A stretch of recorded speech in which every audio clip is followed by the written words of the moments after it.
Welcome back to Geek Channel 8. I'm Eric. I'm Rosie. And with us this week is... Will! All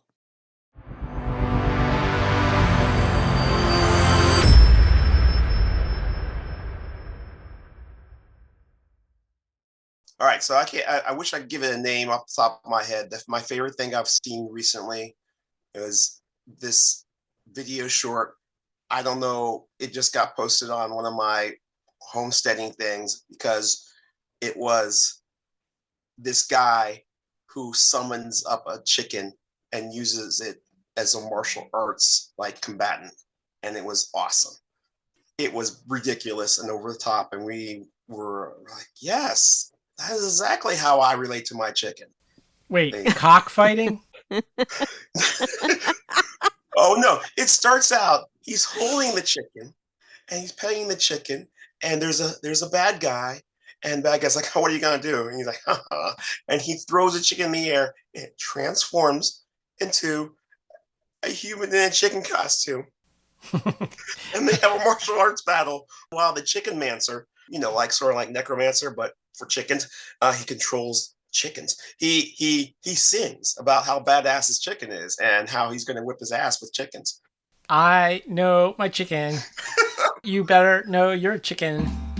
Yeah. This was wow. So that was like chef's kiss goodness. It was out of nowhere. Oh, and now I realized, that wasn't on a homesteader site. That was on like a tabletop role playing game site. Well, here in northern New England, there are a lot of homesteaders, but also there are people who vacation here. And I started reading this book that came out, I don't know, in the 2010s, 2018, I think, same year as our film. And it is awesome. It is a horror novel called The Cabin at the End of the World. And it is about a couple, two guys and their adopted daughter who's like 7 years old. And they are in a cabin that's pretty much off the grid in northern New Hampshire. So not very far from where I'm recording this right now.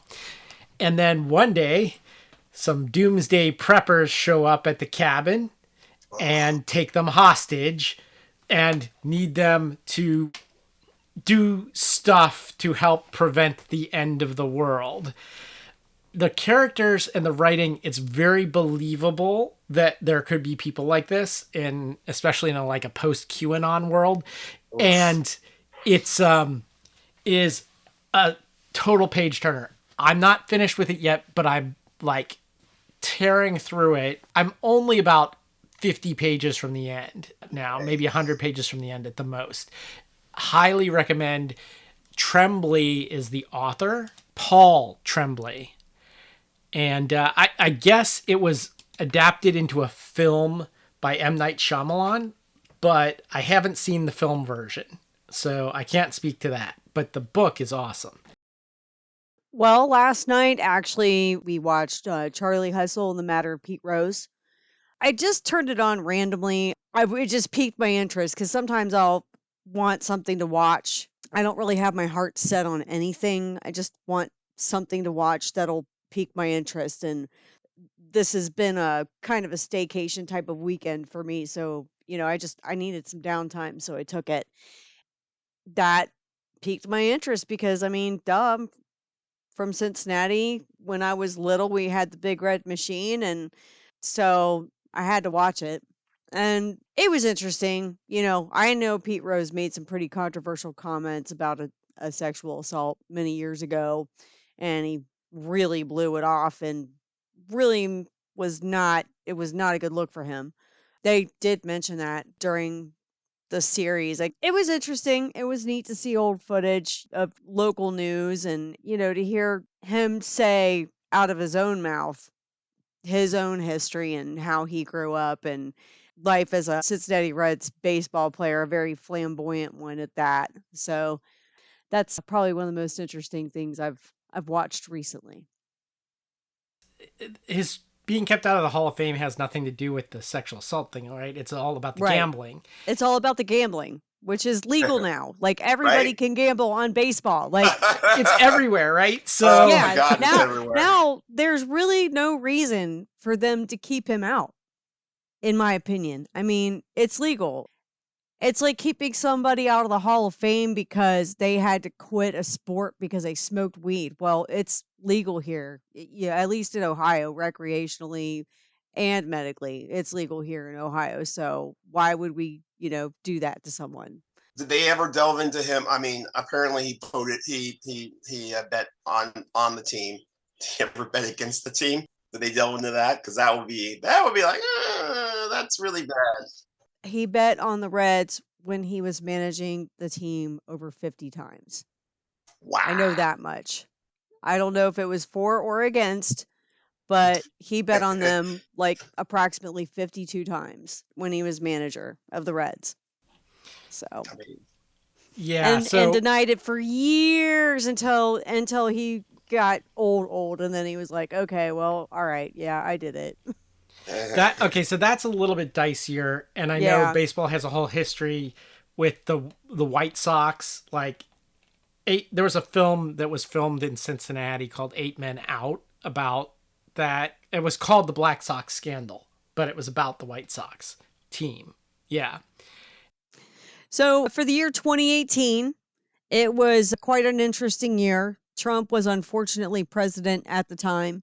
This was the year that he made his shithole countries comment, amongst other things like making friends with Kim Jong Un and just being an all around not great representative of the United States.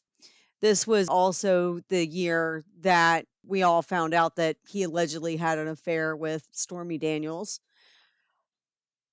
This was also the year, unfortunately, of several mass shootings in the United States. Marshall County High School, Marjorie Stoneman Douglas High School, and there were a couple of others. This was also the year of the Me Too movement. This was the year that we saw Harvey Weinstein finally had to answer for his crimes, as well as Bill Cosby. And we later found out Jeffrey Epstein. This was the year that Jeffrey Sessions announced the zero tolerance policy for illegal border crossings, and the year that we saw families being broken up and put in cages on our borders, which is very un American. Sorry, not sorry. Hurricane Florence made landfall near Wrightsville Beach, North Carolina, which, if you've never been to that beach, I love that beach. It's a lot of fun, and I was really sad to hear about that year.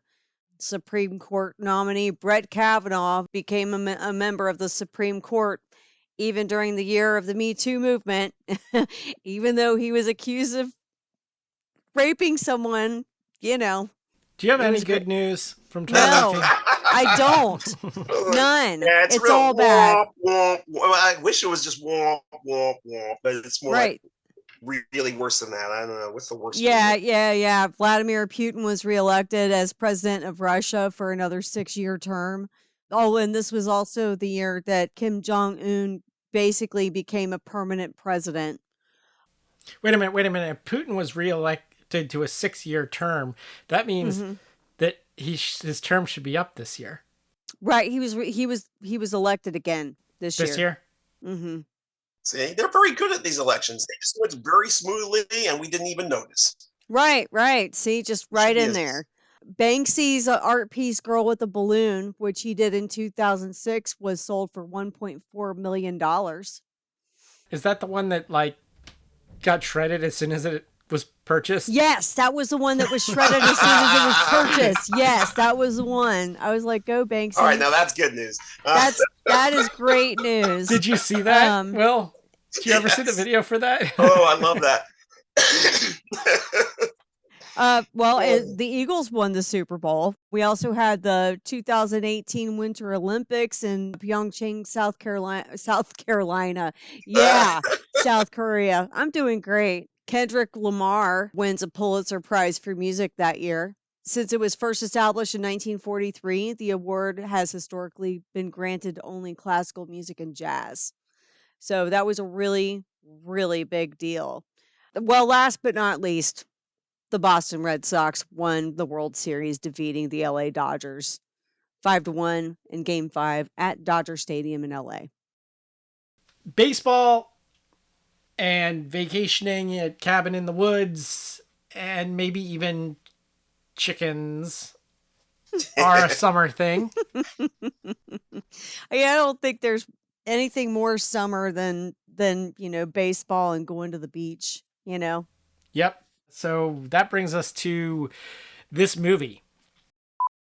And that would be the shark meter. And this time it's a pretty big shark.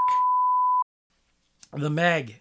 It was based on a novel written by Steve Alten. It was originally acquired by Disney's Hollywood Pictures in 1996. And then they gave it to a screenwriter and then rejected that screenplay, gave it to another one of their screenwriters and rejected that screenplay, and finally just sort of stalled out. And, when movies option the rights to a book, there's always like a time window in which they have to release it or else the rights revert to the author. And that's what happened. And so in 1999, the rights reverted back to Steve Alten. In 2005, New Line Cinemas optioned it, and they had an estimated budget of $75 million. Jan de Bont was tapped to direct it, Guillermo del Toro to produce it, and Shane Salerno to be the screenwriter. But eventually, New Line canceled the project due to the budget again. In 2015, the rights were then acquired by Warner Brothers with a script by Dean Jorgaris. And Eli Roth was originally supposed to direct it, but he left due to creative differences and was replaced by John Turteltaub in 2016. It was a joint American and Chinese co-production, as becomes very obvious when you see it. A lot of these co-productions aren't really true co-productions according to Chinese regulations, but this one was. So it wasn't subject to the same quota system and revenue sharing that usually happens with imported films. The principal photography started in mid-October 2016 in Auckland, New Zealand, and it ended in early January in Sanya City, Hainan, China. It was released by Gravity Pictures in China and Warner Brothers Pictures in the United States. Originally supposed to be released March 2nd of 2018, and then they decided to move it to coincide with the Chinese New Year in China, which is a week-long festival in February. And then it again got pushed to March of 2018. So they originally wanted to make it March, moved it ahead to February, then moved it back to March again. They spent $140 million on global prints and advertisements for it. After it made $16.5 million on its first day, weekend estimates were at $40 million. It went on to debut at $45.4 million, topping the box office and marking the best solo opening for Turteltaub's career and for Jason Statham's career. So that was their biggest film to that date. It made $21.5 million in its second weekend and then $13 million in its third, finishing second behind Crazy Rich Asians both times. It debuted to $101.5 million from 96 countries in other areas of the world for a worldwide opening of $146.9 million. In China, not surprising since it's a Chinese co-release, was the second largest after the US, or possibly larger than the US if we're only looking at the opening weekend. It grossed $50.3 million and it ranked number 3 at the Chinese box office. Just a minute, folks. Yes, that's all it takes to visit our refreshment counter in the lobby. There you'll find popcorn and an assortment of popular candy bars to please every taste. What I paired with this isn't that exciting, but it is what you would expect that I would pair with this, which is popcorn, because this is a popcorn movie. Oh, yeah. I had popcorn. I made white popcorn, which is my preferred type of popcorn. And I had a beer with it. Nice. Shall we jump into talking about this? Sure. It opens with Jason Statham, who by this point in his career is a big star. He is a rescue diver who is sent to rescue the crew of a nuclear sub that is being rammed by an unidentified object. They're forced to flee, and he has to make a difficult decision to leave 2 crew members behind, and they die. Dr. Heller, who was one of the survivors, basically denounces him and says that he's psychotic and that he should have saved them. I will say that the opening titles were cool for this. Like, they really got me into it. They were not overdone. The music and everything was ominous and got me right in the mood for this. I enjoyed the movie the entire time. It held my attention. That's very important because I have ADHD. But also, he told them that there was something out there attacking the hall, right? And then the moment that kind of got me in this scene was when Jonas decides, all right, we got to go. We got to go. I know there are people inside, but we got to go. And so he pulls out and he had to leave people behind. And it seems suspicious at first. They kind of made it look that way. They alluded to the suspicion, I feel like, by the look on his face when he was pulling away, because then all of a sudden the ship blew up. And I don't know if he rigged that ship. I don't know if that question was ever answered, but it made me suspicious of him for a while. I think when it blew up, I was like, well, it doesn't, at this point, it doesn't matter, it blew up so quickly that it's like if they had stayed, yes, they were all going to die. And, I think it was great because it immediately throws him into question. It gives him that aura of disrepute that seems to be kind of important if you're going to be the guy hunting a shark. I think that might actually be a thing. I don't have as much shark movie experience, but it's almost like a theme. It's like, oh no, those guys are always crazy. You can't have any normal guys doing that. So yeah, it gives him an aura of I don't think that guy's right. Something wrong with him. Yeah. Fast forward 5 years later, there's billionaire Jack Morris, who I think is played by that dude from The Office. Rainn Wilson. Rainn Wilson, yeah. Mm-hmm. Now, if you were going to get someone to play a Elon Musky sort of guy, what do you think of this casting? A+ on the casting for that one. Absolutely. Yeah. Oh yeah, I loved him. I thought honestly, I like him a lot better than I do any real life billionaires. he was on the one hand, he was terrible, but he was also, he could have been worse. He frequently actually listened to the people around him. It was crazy. Yeah. Not always. Before we get too far into what happens here, I just want to throw this out there. Speaking of billionaires and the sea, this was 5 years before the Ocean Gate submersible implosion. Oh, wow. So this billionaire funded this research facility called Mana 1. There are 2 oceanographers here, Dr. Minwei Zhang and his daughter Su Yin, and they're exploring a deeper section of the Mariana Trench that was concealed by a thermocline of hydrogen sulfide. The submersible is piloted by a Japanese scientist named Toshi, who he's the samurai guy in Heroes, right? Yeah, love that guy. I saw that, I was like, yay! And yeah. Masaoka is his name. There's also an American scientist called The Wall. And he's played by a guy who's not American, Olafur Dari Olafsson. Awesome. I don't know if that's like Norwegian or Swedish or something. I'm not that familiar with him. And then there's Jonas's ex-wife, Lori. They're all attacked and trapped by some large creature. Of course, there's only one person that can save them. Of course.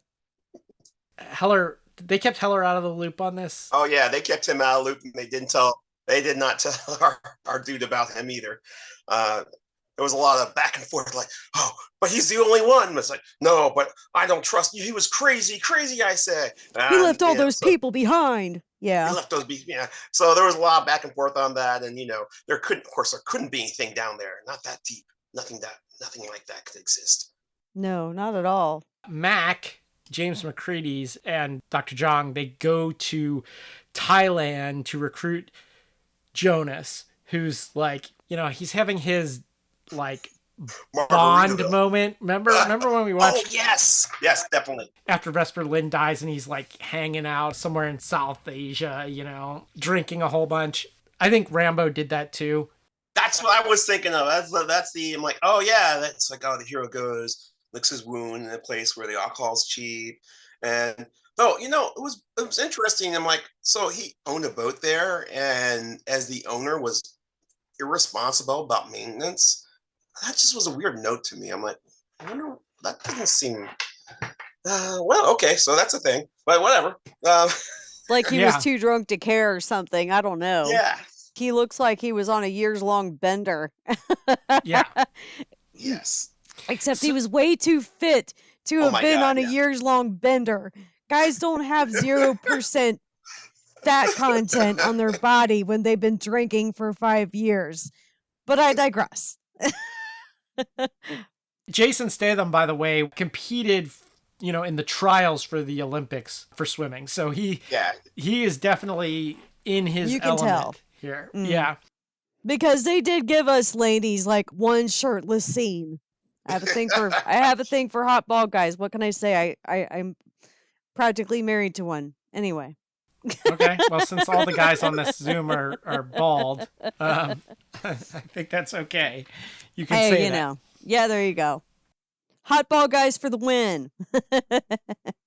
Suyin doesn't want to wait, and she just takes one of the glider. It looks like a Jetsons car, like underwater. Yeah, I really wanted to hear the Jetsons sound when she took off, but oh well. Yeah, yes, exactly. So she goes down and attempts to rescue, but then she gets attacked by a giant monster, which ends up not actually being the star monster here, but a giant squid. Yeah. Okay. 20,000 Leagues Under the sea style. So that's cool. I give it points because I wanted to see a giant squid, and I got a giant squid. So she is saved, ? When a ginormous shark attacks the squid. And that's the first time we see the Meg. Basically a megalodon. So what we're dealing here is basically this becomes a kaiju movie. It is a giant shark. It is essentially a dinosaur shark believed to be extinct. And what they figure out is that when they went through the thermocline, they punched a hole to this other ecosystem where megalodons lived, and a Meg escaped. All right. Oh, more than one, but we'll learn more. Dun, dun, dun! You just gave away a plot twist. Okay. They decide they have to kill it. Suyin says, we should explore non-lethal options first. Oh my God, I know. I was like, really? In one of the best lines in the movie, Jonas says, for the Meg or for us? Right? Which is, after all, the only appropriate response to that. He manages to, in one fell swoop, rescues the scientist, Sulin, and his ex-wife, by overriding the controls on the sub and making a forced dive. He distracts the shark and then manages to rescue his ex-wife and the wall. Yeah. Now, and this is important, mm-hmm. The Japanese character, not a Chinese character, but Japanese character, the Japanese scientist that we noted earlier, sacrifices himself Yes. so that they can escape. By basically hitting the seal, which was kind of like reverse Uno card of what Jonas did during Yes. that rescue when he left all those people behind. But of course, Heller's going to blame it on Jonas again. Of course. And he does. My second favorite line in this was, "That living fossil ate my friend," which is just like the cheesiest line. It's just like... So they basically put Suyin in a shark-proof tank to shoot the Meg with poison spear gun thing. And it basically works. They kill the Meg and haul it up onto the ship. Everybody's high-fiving and whatnot when, out of the blue, a second, bigger Meg It's a Mega Man. jumps and out, eats the wall, who happens to be like hanging out in the water, and the original Meg that they caught, and goes back down. So now they have a bigger problem, literally. Yeah, and the biggest nope ever. Yeah. Nope. Dr. Zhang is injured. Dr. Heller basically redeems himself by sacrificing himself to save everybody when his ship capsized. Morris, the billionaire, told them all, "Don't worry, we've informed all the governments and they're going to send destroyers out to torpedo the giant shark and whatever." But secretly, he hasn't told anyone, except for a team of mercenaries that he hired. And he goes out with them. They're going to kill it with depth charges because he doesn't want to deal with all the lawsuits. Jack Morris's death scene was amazing. That was fun. I mean, we cannot sleep on that. As a reminder, that's Rainn Wilson. The part that I remember the most, which I was like, yes, Karma, yes. He's out there to try to, kill the Meg himself, basically to save his own ass, because he mentions, I'm going to get sued all over the place if more people die because of my whole project. So what does he go out to do? He lies about the government knowing about it, and then he sets out with his own shady ass crew that nobody else knows anything about to kill the Meg. And what happens? The Meg eventually kills everybody. But the best scene is when it kills Jack Morris, because he's like holding on to a thing, like the remnants of the boat they were on or whatever. And the shark comes up behind him and just chomps, and all you see left is his hand still gripping onto the side of the boat. And I was just like, that's just glorious. Thank you. Thank you for that. He really did have his tech bro moment. I'm gonna handle this myself. I got money. I'm gonna throw money at it. We're gonna blow it up. Even when his guy said it's dead, and he's like, drop another one. I'm not gonna get eaten by some prehistoric fish. Okay. When they figure out they had killed the wrong thing, they killed a whale. Yeah. Not the Meg. Right. He's like, oh God, get me out of here. And he ends up in the water, and they leave it's him. Another lawsuit. Right? and the first bite, the thing is, he's clinging to this thing, and the first bite's like, you're like, oh, that's it. He's taking him, and it takes a huge bite right next to him. He's like, oh, thank goodness. Oh, and of course, that's when the part happens. Where the next thing you see is, and it's just his hand. I know. It was the kadoosh moment of the movie. That was very cathartic. Yes. So like I said, I'm like, I kind of like him better than most of these guys, but yeah, they made him. You made him glad that he was like, yeah, dude, you had this coming like 10 times over. Yeah, you literally begged for this. That's awesome. When the team figures out that he did that and no one's coming to help them, they decide they're going to have to kill the Meg themselves. Meanwhile, the Meg heads for Sanya Beach in China, which is a popular tourist destination, and the water is filled with people.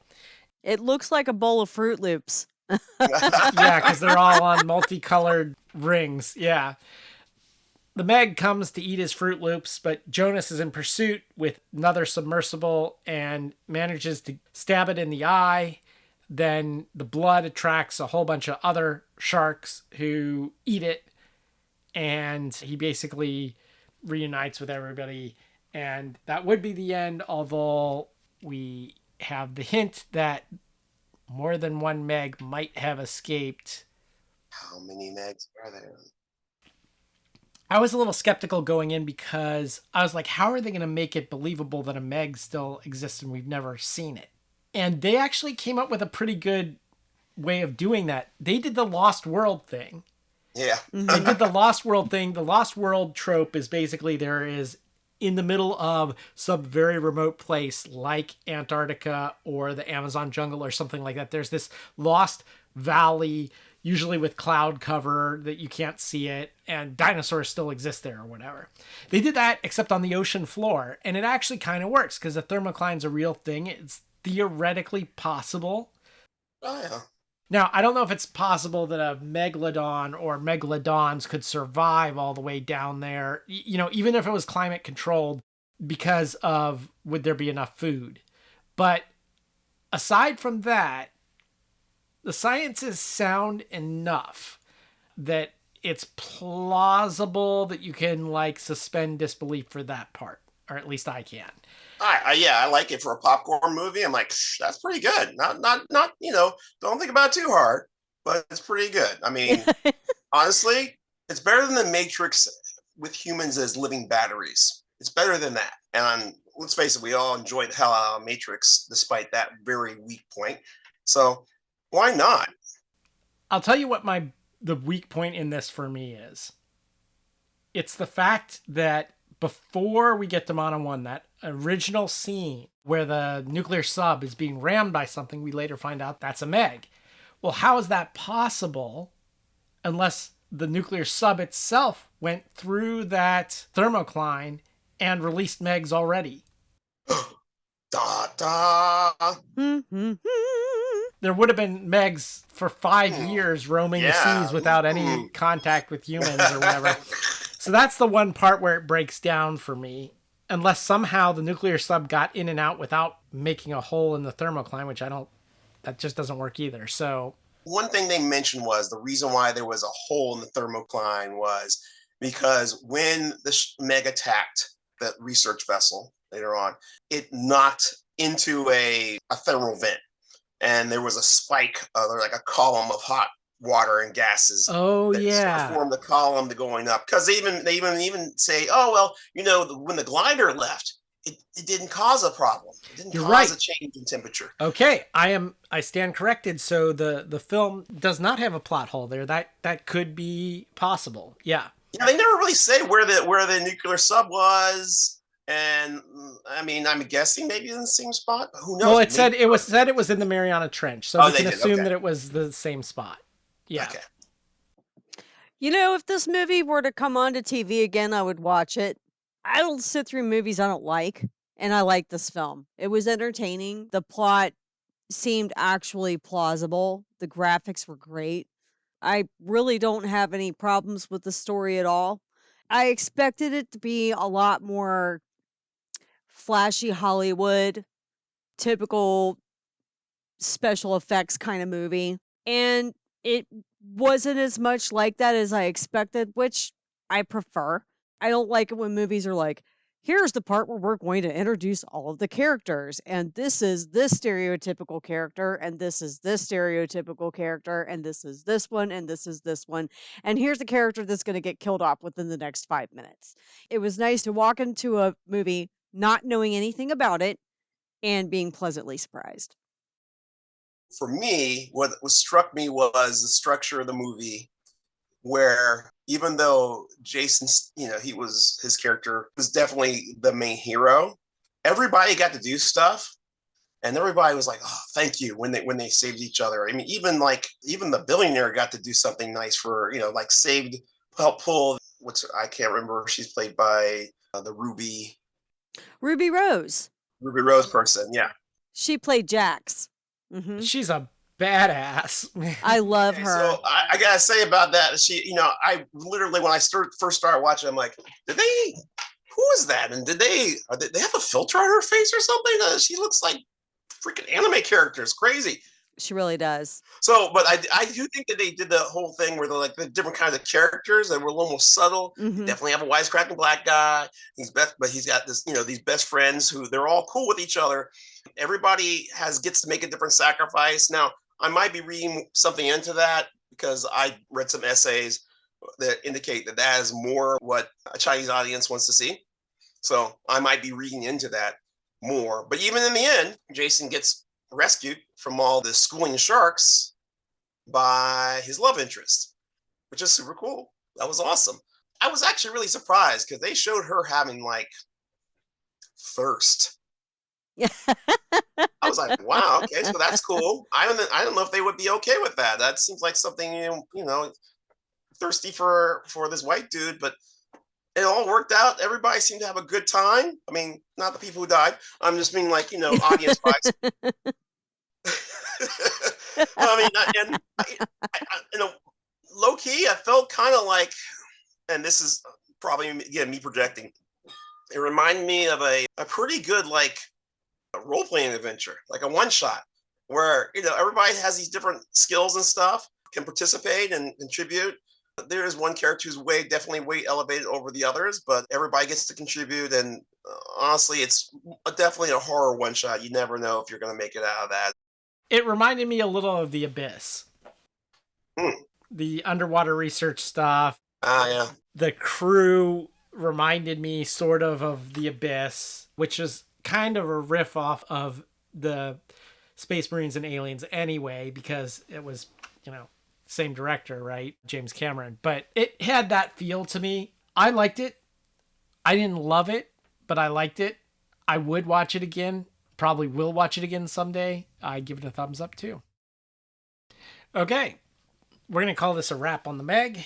I want to remind you to tell two friends this year about this podcast, because we don't spend any money on advertising. We don't charge you guys for this. We don't even have a Patreon. All we are trying to do is reach as many people as we can right now. And, you can help us do that. If you like the podcast, you can also give us a good review, a multi-star rating on whatever platform you choose to download us on. We have a Facebook group and a Facebook page. The page you can just follow. The group, if you want to join it, it's private, not by our choice, but because Facebook won't let us make it public. I don't know why. So if you're interested in joining that, just send a message and we'll add you. If you want to, write to us. We are GC8 Podcast, letter G, letter C, number 8, podcast @gmail.com. Until next time, this is Eric. This is Rosie. And this is Will. Signing off.